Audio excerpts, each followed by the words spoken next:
up. Jeff and Jeremy in the morning.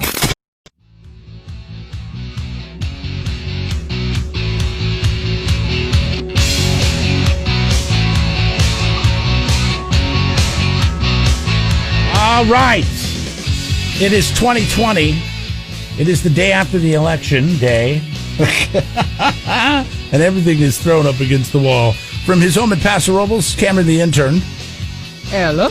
And from his home in Arroyo Grande, we'll call it his temporary home, Jeff Kingman is having to join us via the phone this morning. Jeff? I don't know about you, Cameron, but it sounds like Jeremy, to me, has a large fly in his throat. Okay. Every time he says a word, that fly buzzes. Yeah, you sounded like a robot underwater. Oh, is that right? Is it better now? Oh, yeah, you sound clear. Okay. It is a little bit better, though. That's that button I always have down when Cameron complains. I just had a button down that I had to turn off. So now I don't sound like a robot anymore. I am a real person. This really is the 4th of November, and we really have no idea who the next president of the United States is going to be. And it doesn't sound like we're going to find out anytime soon. No, it really does not. This was going to happen, right? It kind of had a feeling it was going to happen. I don't know. I was watching it last night, Jeff, and then we're both fantasy football players. I don't know if you felt that way. I was watching as the votes are coming in and the electoral, count is going up. And it kind of felt like, let's say, if you were a Trump guy, that it was your team was out there, but all your players haven't played yet. But the guy you're playing, all his players are playing right now. And you just like, I know they're going to be there. I know they're going to be there. And then they played and they're like, some of them did well and others were like, oh, and now here we go. It's Monday Night Football and it's coming down to it. And it's like, I have a shot at winning, but I don't know if my players are going to be able to pull it off. It felt so much like fantasy football. Cameron, sorry, I know you don't quite understand that, but it's funny. Exactly, you've laid it out. It's like a weekend of fantasy football, and I guess it just depends on when those results come in. I just feel like it's weird because when you get these reports, it's like we've talked with Tommy Gong quite a bit about the election process, and it's just interesting because I feel fortunate that California had it dialed in. Like everybody that was doing this mail-in, it's like they're counting the votes at this pace right here. Okay, that's one vote. Well, and that's another vote. And how about Pennsylvania and some of these states that decided just to go home? I mean, remember back when Al Gore and George Bush, and they worked all night. I mean, I remember Tom Brokaw, was it Tom Brokaw? I think it was Tom Brokaw, was sitting there. We were in college, and I just remember passing out, like drinking beer, of course, on the couch with everybody. We all passed out. We woke up at like 4:00 in the morning, and they finally had a number. And, so it was literally 7:00 the next morning on the East Coast where they were doing the coverage from. And they had been up for, over 18, 20 hours, something like that. And working on this thing. It was cracking me up because it totally reminded me of what we were talking about yesterday with that guy we used to work with. And he's like, yeah, I can't really do my job right now because I'm on a break. Yeah. Gosh, it's so weird. So, as I look at it today and I look and see where it's going, it's funny because it's a total toss-up. Joe Biden has 238 electoral votes. Donald Trump has 213. Whoever gets to 270 first is the winner, I guess.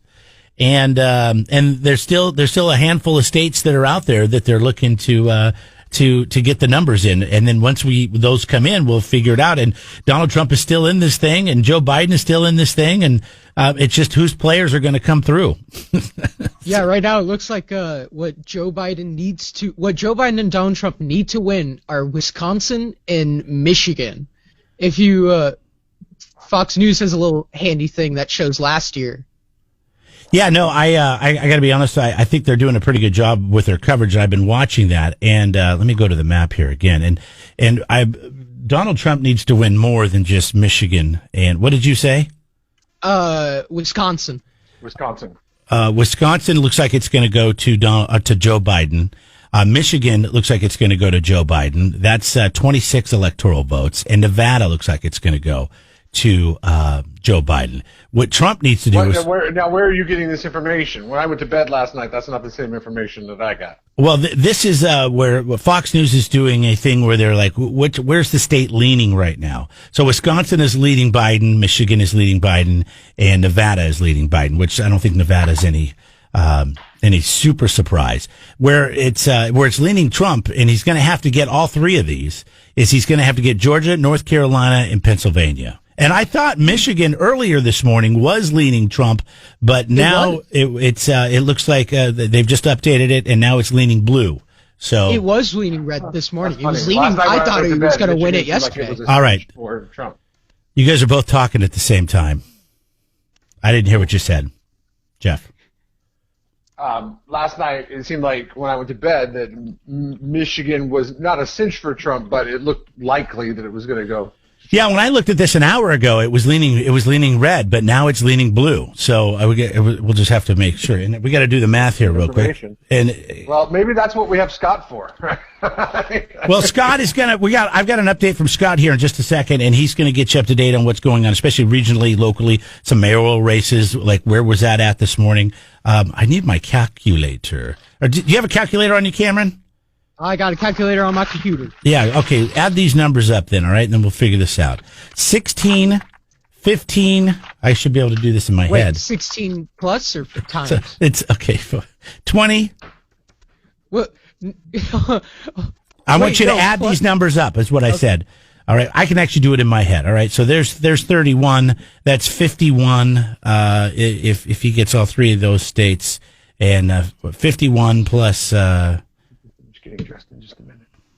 What is it? 51 plus 213. Is that where he's at? It's still not enough. So yeah, I don't know. Right now, it looks like it's leaning Biden. I don't know. We're going to have to wait and see. Oh, and then there's Alaska.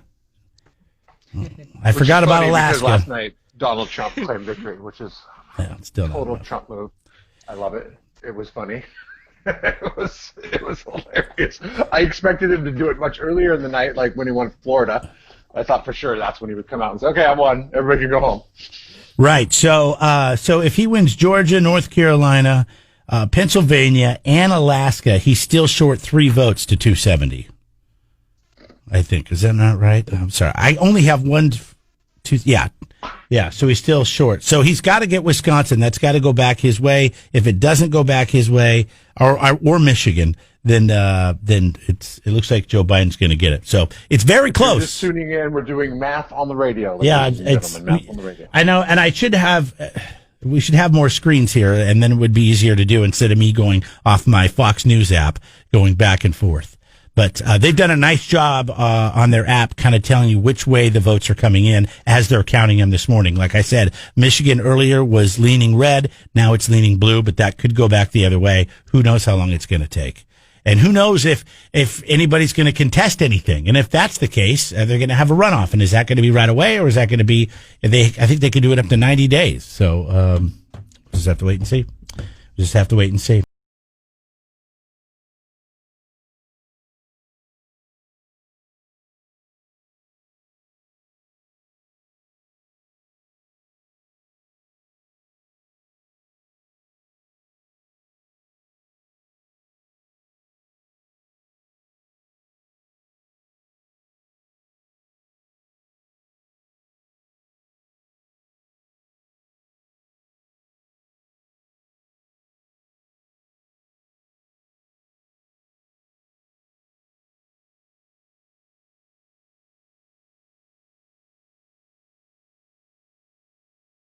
According to Scott, it looks like... Can you ask people today who they voted for? You can... Vote for? Oh, should you? Or could you? I mean, of course you could. Should you? I don't know if I'll be asking anybody today. I think it's a little too soon. You know what I mean? I think because in a lot of races, we don't even know who the winner is. Now, what Scott just told us was Heidi Harmon has a lead, but he didn't go into specific details. I'm hoping he'll do that here in a minute when we get last night. It was widely reported that lead was rather large. Was it really? In the beginning, that it was a really big lead. It's so funny how you think things are going to go because, you know, let's take this race for example. I've talked to so many people that say that she's got to go. They don't like her. And I just had a feeling that somebody else was going to get in, but obviously it's, the people I know are not the majority. The people that I've heard, that I've been talking to, and these are not even everybody that I know. People call into our show all the time, and they're not happy with the direction of San Luis Obispo. They call her an activist, not a mayor, and all these other things. So I'm very surprised to hear that she has such a good lead over the other three people. So. Well, you got to remember this too. In a race where she's the incumbent always has an advantage over the people that are entering the race, and especially if she's got to run against three other people. Right, sure. Jeff is actually from home today. That's why he sounds a little bit different. He couldn't make it in. He has the kids this morning. He'll be joining us a little bit later on. But his job today was to take people the kids that take the kids to school. It's okay to call in sick now. Before they were afraid to call in sick because of coronavirus. What is this, your nanny? Did she tie one on last night or, at an election party? Like, I don't think I'm allowed to say because that would probably violate some kind of rules. So I could just say that, I'm glad that we're starting to get back to normal and people can feel comfortable calling in sick again. I just wish we could see everybody could see what was going on. Because, before we go on, I hear all this, and I'm guessing that's your son running around. Is he doing ninja stuff? I was just notified that somebody had to go potty. Oh. And he came up to me and was tapping me while I was telling you about somebody calling in sick. So, oh. Well, you know what? It's nice. You can mute your microphone on these things, and it's fun. It works out pretty good. Yeah, yeah. How's your household this morning, Mr. Cameron?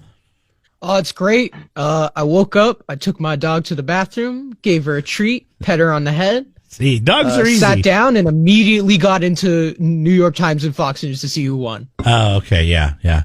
I did have a priority this morning. Normally, it's waiver wire Wednesday in fantasy football, and you wake up and you see if you got your waivers that you look for, and these are guys you're picking up that the rest of your league is trying to get as well, and you're trying to see if you were able to get them or not. Today, I actually didn't do that. I actually went to the news first to see what had happened because I was watching this thing until 10 o'clock last night, which would have been 1 o'clock in the morning on the East Coast. Yeah, so when I went to bed, it was 1 o'clock their time, and it sounded like it wasn't going anywhere. So you get up this morning and you say, well, it still hasn't gone anywhere. But now you can look at that they're counting these states, and you can see which way they're leaning. And earlier this morning, Michigan was leaning towards Donald Trump, and then the last time we refreshed it, now it's leaning blue towards Joe Biden. We'll have to wait and see if that goes back and forth or whatever the case is. So things there's a couple things Costco has that it's a good deal. Jeff, you're on top of that bacon all the time, the microwave bacon that you did kind of pre-cooked. And it lasts the pre-cooked. It's kind of like, do they call that par-cooked? It's like cooked 70% of the way. Is that what the proper term is for it? I don't know. I've never heard. Yeah. Okay. So anyways, that bacon is awesome because it's good for like 7 months. And so right. you just put it in your refrigerator, and we usually buy 4 or 5 of them, but are you telling me now that I need to buy more? Well, no, there was lots of bacon, and I bought some, and because it lasts a long time, my wife's like, I can get that at the store. I go, not at this price. You got to pay attention. And the other thing is, not at this shelf life either. Butter. That's what's important. The Irish butter. Have you ever tried the Irish butter they have at Costco? It's gold. It comes in a gold box. Yeah. Oh, it's the best, and it's the best deal. You'll save a couple dollars. No, it's not Dairy Gold. It's Irish. It's from Ireland. Kerry Gold. Oh, yes. Kerry Gold. Yes. Matey. Yes. I thought you said Marigold. Sorry. Yeah, I think that is what it's called. And they have the salted and the unsalted. I'm a salted guy. I like salt. I don't do any baking, so I'm not worried about the unsalted butter. Can we talk about, what is the point? Is that what the point of unsalted butter is? Yes. The baking thing? Yes. Yeah, normally you add salt into the dry ingredients. So if you use salted butter, it can mess things up and makes your bread too salty. Yeah, even though I like salt, So but I'm not making bread and cookies and stuff like that. Yeah, I think so. I think that's what unsalted butter's for. It's for if you're making something that's going to be sweet, not salty. Yeah, but I like salty. I mean, even if my bread's a little salty, yes, I'm okay with that. I'm okay with that too. But if you were making a cake for a chocolate cake, I don't know, maybe salty wouldn't be good. I like the sweet and the salty. I do gotta be too. honest with you. I don't think I would scoff at hey, did you use salted butter? Salted butter is where it's at, man. You want a salted cake? Hey, have you Yeah, ever? sure, why not? Have you ever had I mean, salted? people have like sea salt caramel, right? Yes, that's what I was going to say. Those big caramel chunks with chocolate and then sea salt Caramel. on it. You got it right the first time. It was caramel. Well, I just repeated what you said, but I say caramel. But yes, caramel. Anyways, but I noticed when I was at Costco, I went back to get water because we go through some bottles of water. And so we needed to get another case. And it was gone. All the Kirkland water was gone. So we had to buy the Arrowhead, which is fine. It's not much more. But, and then I started looking around and noticed a lot of stuff has been cleaned out again. And I looked at my wife and I said, oh, we're not going through this again, are we? And she's like, no, I'm sure, they just need to restock. And, yesterday was Sunday and the weekend and it's Monday and, probably they got hit pretty hard. But then I see this story this morning. Check this out. Who knows what's going to happen next Tuesday? Who knows what's going to happen as far as the pandemic? I'm concerned because trying to make sure everybody's fed, everybody's healthy. Experts are seeing a second wave of stockpiling as people accumulate essential food and toiletries for their homes. This is Jennifer Scott. She's a best-selling author of on hoarding, I guess, or stocking up, not hoarding, but prepping type stuff.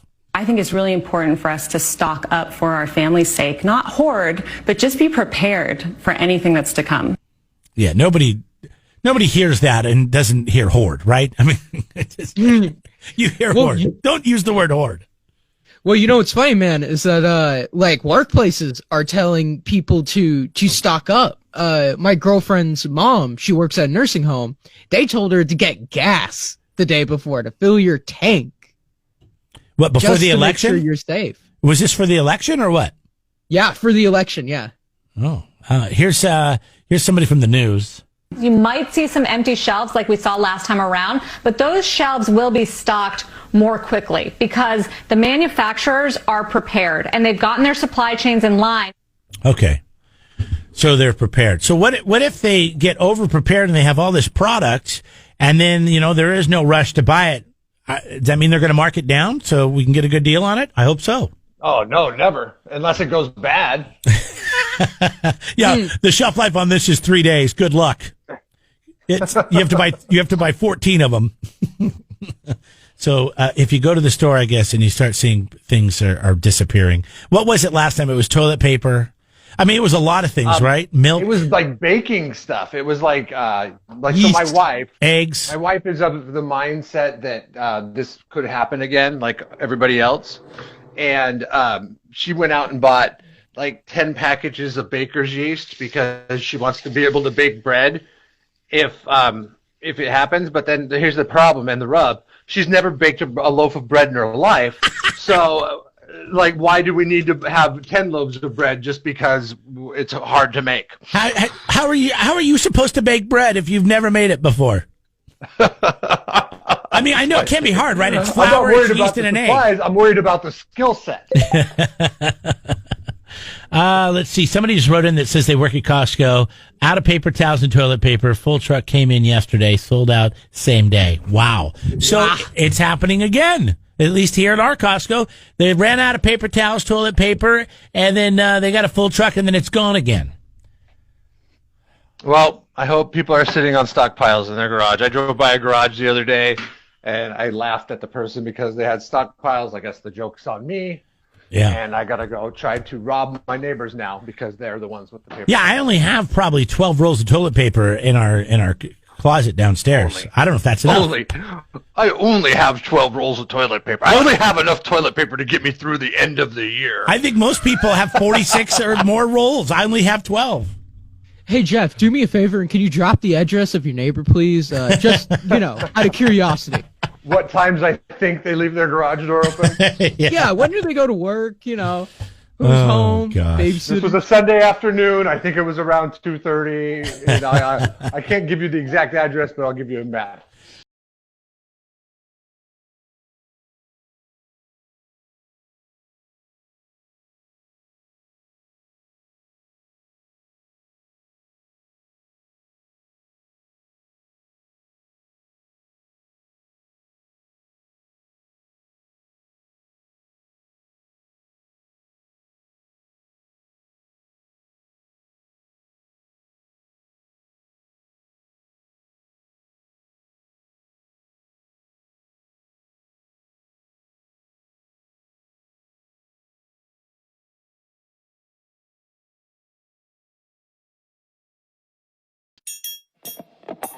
Subscribe to the Jeff and Jeremy podcast now on Apple Podcasts, Spotify, Google, and YouTube. It's your Central Coast commute-friendly podcast.